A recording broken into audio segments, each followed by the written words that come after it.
لیکن شہر میں یا عملے میں تو کوئی پھانسی دینے پر تیار نہیں. تو یہ کون ہے جو اس کے بیٹے کو پھانسی دینے کے لیے تیار ہو گیا؟ قاضی صاحب چابیاں نکال کے عدالت کے ناظر کے حوالے کرتے ہیں اور حکم دیتے ہیں کہ قیدی کو چبوترے پر لے آؤ. قیدی کو، سزائے موت کے مجرم کو، یعنی قاضی یحییٰ بن منصور کے بیٹے کو پھانسی کے چبوترے پر لایا جاتا ہے. اداس کو سے رحلت، گویا کہ اداس کو سے رحلت کی ڈھول کی اداس سی آواز آتی ہے. حلاوہ ایوان میں بیٹھی یہ سارا منظر دیکھتی ہے اور یوں محسوس ہوتا ہے کہ جیسے عبداللہ کے سانس تھم سے گئے ہوں. حلابہ اما یہ منظر دیکھتی ہے، اس کی چیخیں نکل جاتی ہیں، اس کا سانس تھم جاتا ہے اور قاضی یحییٰ بن منصور اپنے بیٹے کو، سزائے موت کے مجرم کو یعنی زبیر کو، اپنے ہاتھوں سے پھانسی دینے کے بعد اپنے آپ کو سنبھالتا ہوا اپنے ایوان میں، اپنی حویلی میں واپس آتا ہے، اپنے کمرے میں جا کے دروازہ بند کر لیتا ہے اور کہتے ہیں کہ اس کے بعد وہ دروازہ کبھی نہیں کھلا. عزیز طلبہ، مصنف کا تعارف بھی آپ جان چکے. قرطبہ کے قاضی جیسے سبق کے خلاصے پر بھی ہم نے ایک نظر ڈال لی. اب کچھ باتیں آپ کے گوش گزار کرنا ضروری ہیں جو کہ اہم امتحانی نکات ہیں. عزیز طلبہ، بہت زیادہ امکان موجود ہے کہ اس سبق کا خلاصہ آپ کو لکھنے کے لیے آ جائے گا. اگر اس سبق کا خلاصہ آپ کو لکھنے کے لیے آ جائے تو یہ ایک سادہ انداز کا ڈرامہ ہے، اس کو آپ بہت سہولت اور آسانی سے خلاصے میں ڈھال سکتے ہیں. یاد رکھیے، اگر آپ کو اس کا خلاصہ لکھنے کے لیے آ جائے تو وہ 2.25 صفحات آپ لکھ لیں تو یہ کافی ہے. کوشش کیجیے کہ خلاصے میں کوئی اضافی چیز نہ شامل کریں، سوائے اس کے کہ آپ مصنف کا نام بتا دیں، کیونکہ اس کا آپ کو 1 نمبر ملے گا. تو 1 نمبر مصنف کے نام کا ہوگا اور 9 نمبر آپ کو خلاصے کے. اس طرح سے اگر خلاصہ آتا ہے تو 10 نمبر کا سوال اس طرح سے پورا ہوگا.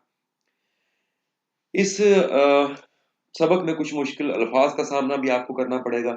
آپ اپنی رہنمائی کی کتب سے، اپنی گائیڈ بک سے مشکل الفاظ کے معنی جان سکتے ہیں. آپ کو اگر پیراگراف کی تشریح کا سوال آ جائے تو آپ سے 3 چیزیں بیٹا پوچھی جائیں گی. سب سے پہلے آپ کو حوالہ متن لکھنے کے لیے کہا جائے گا، یعنی کہ سبق کا نام اور مصنف کا نام. اس کے آپ کو 2 نمبر ملیں گے. اس کے بعد آپ کو کہا جائے گا کہ آپ سیاق و سباق لکھیں. سیاق و سباق کسی بھی سبق کا مرکزی خیال یا اس کا نچوڑ ہے.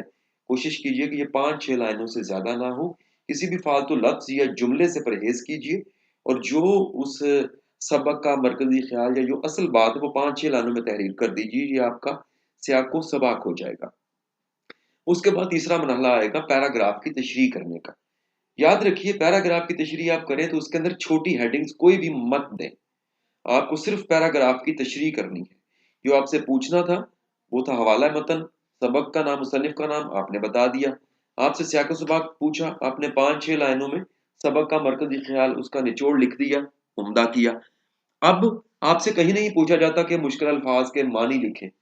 یہ 9ویں 10ویں جماعت کا کام ہے، یہ آپ پیچھے اپنے سفر میں چھوڑ چکے ہیں. اب آپ بڑی کلاس میں ہیں تو سال دوم میں اس طرح کا کوئی سین نہیں ہے. مشکل الفاظ کے معنی آپ کی سمجھنے کے لیے ہوتے ہیں، لکھنے کے لیے نہیں. چنانچہ آپ صرف حوالہ متن، سبق کا نام، مصنف کا نام لکھیں. اس کے بعد آپ 5-6 لائنوں میں سیاق و سباق لکھیں. اس کے بعد پیراگراف کی تشریح کریں. ہاں، پیراگراف کی تشریح کرتے ہوئے آپ اس میں اضافی چیزیں شامل کر سکتے ہیں کیونکہ یہ پیراگراف کی تشریح ہے. سو آپ کسی آیت یا حدیث کا ترجمہ، مشہور شخصیات کے اقوال میں سے کوئی بات یا کوئی موضوع سے ملتا جلتا شعر شامل کر سکتے ہیں. اس سے آپ کی تشریح طویل بھی ہو جائے گی اور زیادہ آپ کی بات میں دلیل بھی شامل ہو جائے گی. آپ کی تشریح کا سوال زیادہ جاندار ہو جائے گا. اپنی ہینڈ رائٹنگ کا خیال رکھیے، پیراگراف عمدگی سے بنائیے تو آپ کا تشریح کا سوال بہت اچھا ہو سکتا ہے.